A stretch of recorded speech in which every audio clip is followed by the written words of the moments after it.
נדב בגין. נדב בגין ידוע גם בכינוי שלו איימיש בוי, אני מניח שנתקעתם עליי באתר שלו, והפרויקט שלו וונדרלנד, שעליו הולך לדבר איתכם עליו, זכה בהרבה פרסים ומוצג הרבה מאוד מקומות, ואני מאוד שמח שאתה איתנו נדב. המפגש שלי עם עולם הטבע והחרקים התחיל בעצם בילדותי, ואם תחשבו על זה תראו שבעצם הדבר הכי נגיש לחובב טבע שלא גר באיזה סוואנה באפריקה זה בעצם חרקים. המגוון שלהם פשוט עצום והם נמצאים בכל מקום סביבנו. יותר מאוחר כשהתבגרתי נמשכתי מאוד לספרי מדע בדיוני ופנטזיה, וזה היה מבחינתי פשוט עוד מאותו הדבר. עוד כל מיני עולמות בדיוניים, נופים היסטוריים וכמובן המון יצורים מופלאים. ולא סתם תעשיית הקולנוע שואבת כל כך הרבה השראה מהם. זאת הסיבה שכשנשארתי לעולם הצילום לפני כמה שנים, באופן מאוד טבעי נמשכתי לתחום המקרו. ברגע ששמתי את העדשה על המצלמה ויצאתי פנימה, הרגשתי כמו איזה חוקר שמבקר פעם ראשונה בעולם זר, ומבחינתי זה היה ממש כמו לטוס לחלל או לצלול לקרקעית האוקיינוס. היום אני רוצה להציג בפניכם את הפרויקט האחרון שלי, שנקרא וונדרלנד. וונדרלנד היא סדרה שמציגה חרקים ויצורים קטנים אחרים באיזשהו עולם קסום של פנטזיה, ובעצם מנסה להראות אותם בצורה טיפה שונה מהדרך שבה אתם נתקלים בהם בדרך כלל. אני מניח שאצל חלקכם זה גם מלווה לפעמים בצרחות אימך. אז קודם כל, למי שעובר את המחשבה בראש, לא, זה לא פוטושופ. כל התמונות שתראו היום הן תמונות אמיתיות, אלה צילומים אמיתיים, ומעבר לעריכה בסיסית של בהירות, קונטרסט, דברים כאלה, הכל אמיתי, זו לא אמנות דיגיטלית.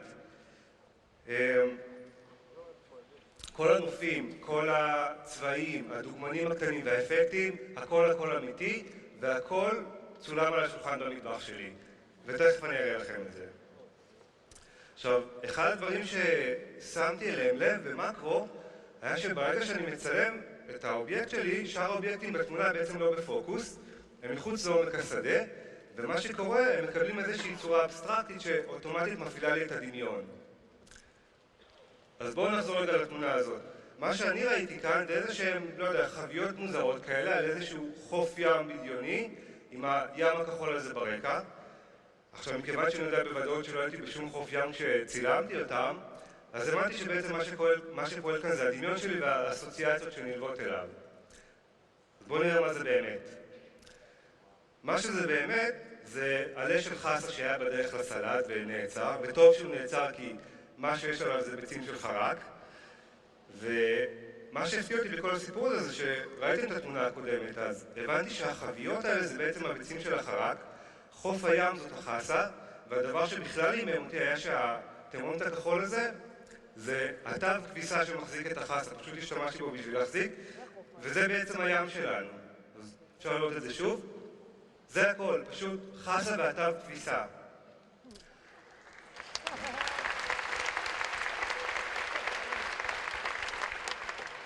הרעיון שאפשר ליצור נופים בצורה כל כך פשוטה פשוט הדהים אותי, והבנתי שעם קצת יותר השקעה ושיפור של הטכניקה אני אוכל ליצור לא רק נופים פשוטים אלא ממש עולמות חדשים.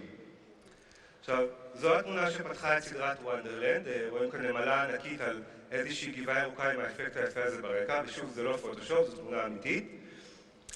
עכשיו, בדרך כלל תהליך הצילום שלי כולל הרבה מאוד ניסוי וטעייה, וככזה, כשאני מתחיל לצלם, אין לי מושג איך זה יסתיים בסוף. וזה גם מה שהיה כאן.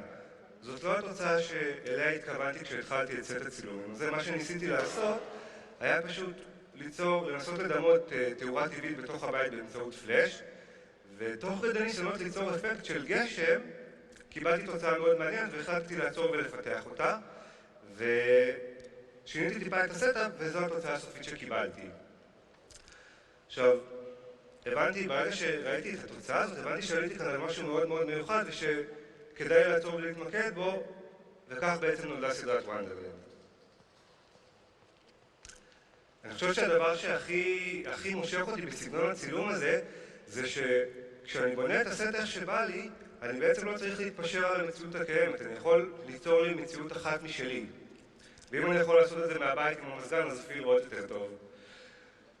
רוב הצילומים שלי לא מתוכננים כמו שאתם רואים כאן, בדרך כלל זה איזשהו בליל של רעיונות שיש לי בראש והמון רכיבים, הכל פשוט נזרק בסוף לסט, ומה שיוצא זה שילוב של הכל ביחד עם האינטראקציה עם הדוגמן. עכשיו, מעבר למצלמת ריפלקס עם יכולות מקרו, שאר הציוד שאני משתמש בו ציוד מאוד מאוד בסיסי ונגיש לכולם. אם זה הציוד תאורה שלי, שזה פשוט ציוד סיני זול מאי-ביי, או ציוד התפאורה שהוא בחינם כמו שתכף תראו. אז איך בעצם בונים סט כזה? בדרך כלל בניית הסט מתחילה מהקרקע, שאת הקרקע אני אוהב לבנות מרכיבים טבעיים. עכשיו, רכיבים טבעיים זה אומר צמחים שונים, קליפות של עץ, פרחים, בעצם מה שאתם רוצים, אדמה, מים או עלים גדולים. אפשר גם להיעזר בירקות מהמקרר. עכשיו, אני רוצה להראות לכם בתמונה הבאה, נעזרתי במקרר שלי בשביל לחזור אחורה בזמן ולטוס כמה מיליוני קילומטרים לתוך החלל. בתמונה הזאת ניסיתי לדמות את מאדים הקדום, כפי שאני ראיתי אותו. במאדים שלי כן היו חיים, וכמו שאתם יכולים לראות, יש לנו כאן את החשופית הזאת, שזה חילזון בלי בית, ואפשר לראות אותה מנסה לדמות את האימג' המוכר של האבולוציה של יצור שזוכה לראשונה מחוץ למים. אתם מזהים במה היא זוכלת כאן? ברוקולי. הוא לא רק בריא, הוא גם פוטוגני.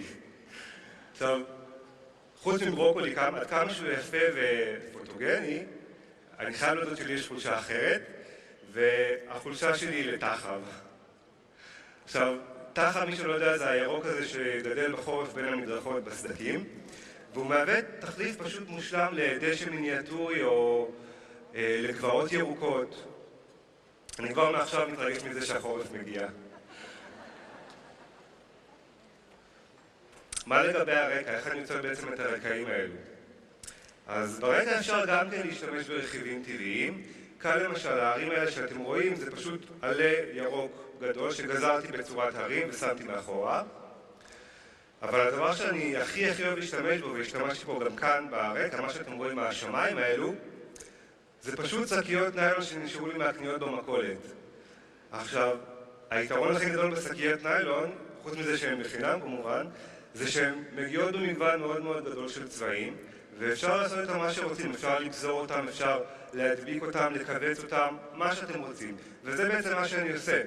אני רוצה שמיים ורודים, אני אקח שקית ורודה ואדביק מאחור. אני רוצה שמש, אני אקח שקית צהובה, אכמת אותה וגם אדביק אותה. בתמונה הזאת למשל, תודה.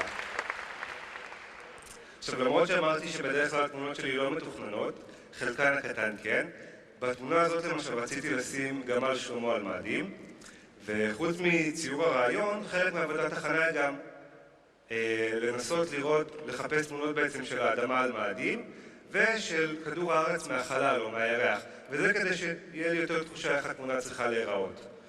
רוצים לראות איך זה יצא? אז זאת התמונה.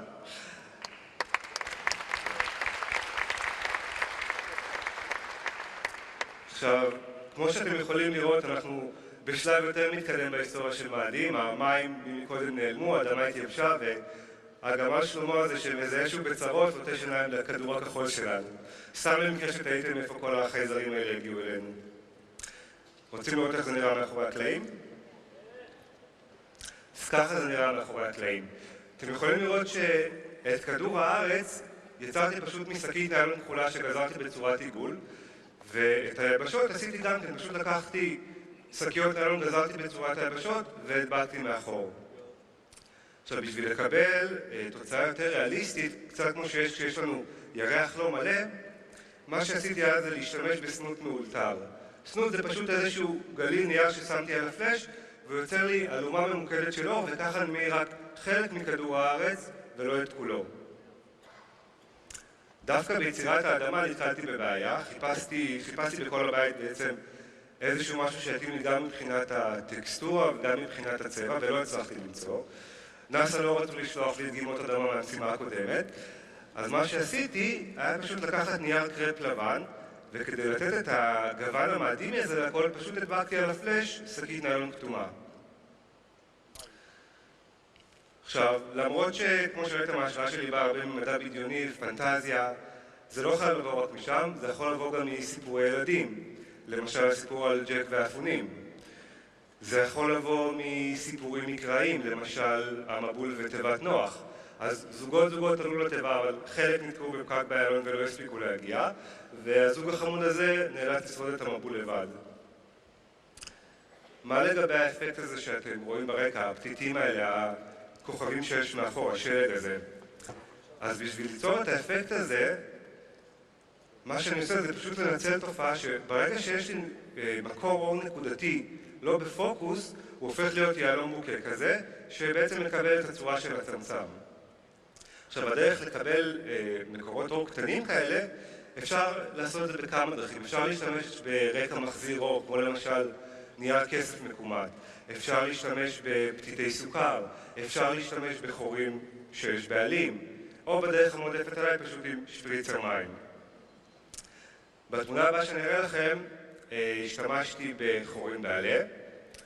התמונה הזאת אגב הייתה אחת הפיינליסטיות בתחרות הצילום העולמית של סוני, היא גם מוצגה אחר כך בתערוכת הזוכים בלונדון. ומה שבעצם מוצג כאן זה איזשהו גמל שלמה שמנצח על תזמורת נסתרת של חרקים, הוא עומד שם על איזה איש של תחב. והרקע כאן זה פשוט עלה של לימון. עכשיו למי שלא מכיר, עלי לימון מלאים במלא נקבוביות כאלה קטנטנות, וברגע שמאירים אותם מאחור, מקבלים את כל מקורות האור הנקודתיים האלה, וזה בעצם מה שחיפשנו. אתם יכולים פשוט לעשות את זה בבית. קחו עלה של לימון, שימו אותו מול השמש, ותראו איזה יופי כל הנקבוביות נדלקות. אוקיי, אז ראינו בעצם איך בונים את התפאורה ואת כל הדברים מסביב, ואחרי שבנינו את הכל, מגיע הזמן להכניס את הדוגמנים הקטנים לתוך הסט. עכשיו, חשוב לי להעביר כאן לפני כל הקהל הזה, שאף דוגמה לא נפגע במהלך הצילומים, כולם צולמו בחיים, בריאים, שלמים ובהכרה מלאה. אני מאמין שהדרך שבה אתם מתייחסים ומסתכלים על אובייקט הצילום שלכם, משתקפת אחרי זה גם בתמונות. וכשאתם מצלמים משהו שאתם אוהבים ומכבדים, אז ככה זה גם נראה. תודה.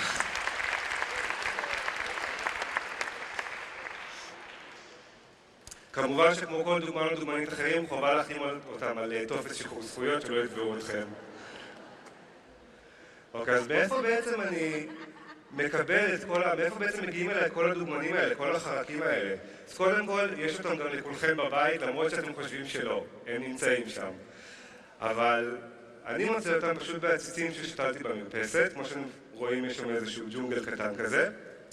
והיתרון הכי גדול בשיטה הזאת הוא שאני פשוט לא צריך להוציא אף אחד מהטבע בשביל לצלם, וככה אני לא פוגע בטבע. אני רוצה לצלם, אני יכול פשוט לקחת עציץ, להכניס לתוך הבית, לצלם, וברגע שסיימתי, אני מחזיר אותו בחזרה למרפסת. עכשיו, אחת הסיבות שכל כך הרבה חבר'ה מגיעים אליי, שאני פשוט מדי פעם מרסס קצת מי סוכר על העלים, וכן, זה טריק מלוכלך קצת, וזה פשוט מושך הרבה חרקים קטנים, וברגע שהם מגיעים אחריהם גם יצורים גדולים אחרים, שבאים לטרוף אותם, אבל זה לא משנה כרגע. כמו שאתם רואים, המגוון שביקר אצלי, כמות המבקרים היא די גדולה, זה יכול להיות נמלים, עכבישים, דבורים, גמלי שלמה, מרבה רגליים וגם סממיות.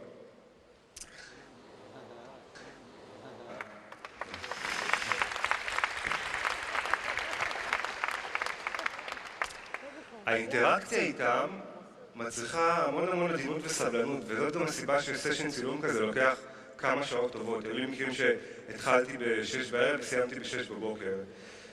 ואני חושב שזה לא כל כך שונה מצילום אנשים, כי בסופו של דבר כצלמים, המטרה שלכם היא לגרום למצולם שלכם להרגיש בנוח, וברגע שתתייחסו אליו כמו שצריך, הוא ירגיש בטוח ולא יפחד מכם, וכך הוא ירגיש בעצם בצורה הכי טבעית, וזה מה שאנחנו מחפשים. התמונה האחרונה שאני רוצה להראות לכם היא איזשהו רעיון שהיה לי לקחת זוג חלזונות ולגרום להם להתנשק לאור השקיעה על גבעה. עכשיו, עד כמה שהרעיון עצמו קצת קיצ'י, ברגע שהתחלתי לצלם ולעשות טסטים, הגעתי למסקנה שזה הופך להיות קיצ'י ודביק מדי, והחלטתי לשנות, במקום כל הלבבות הקטנים האלה שאתם רואים, החלטתי לעשות משהו טיפה שונה, וזו התוצאה שבסוף עשיתי.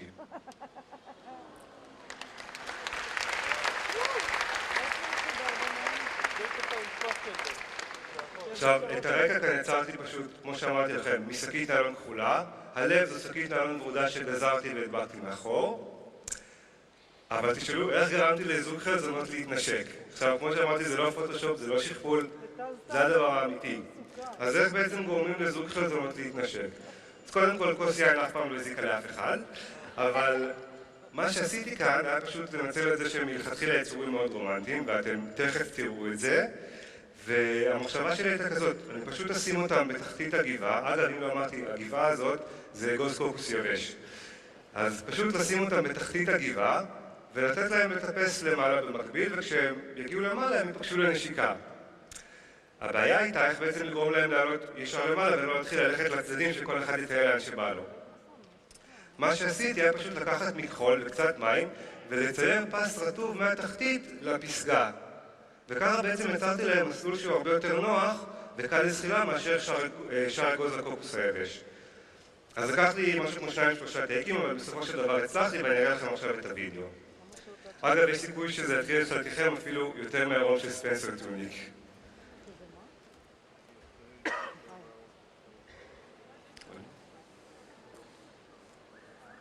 רק רגע. יש? טייק 2.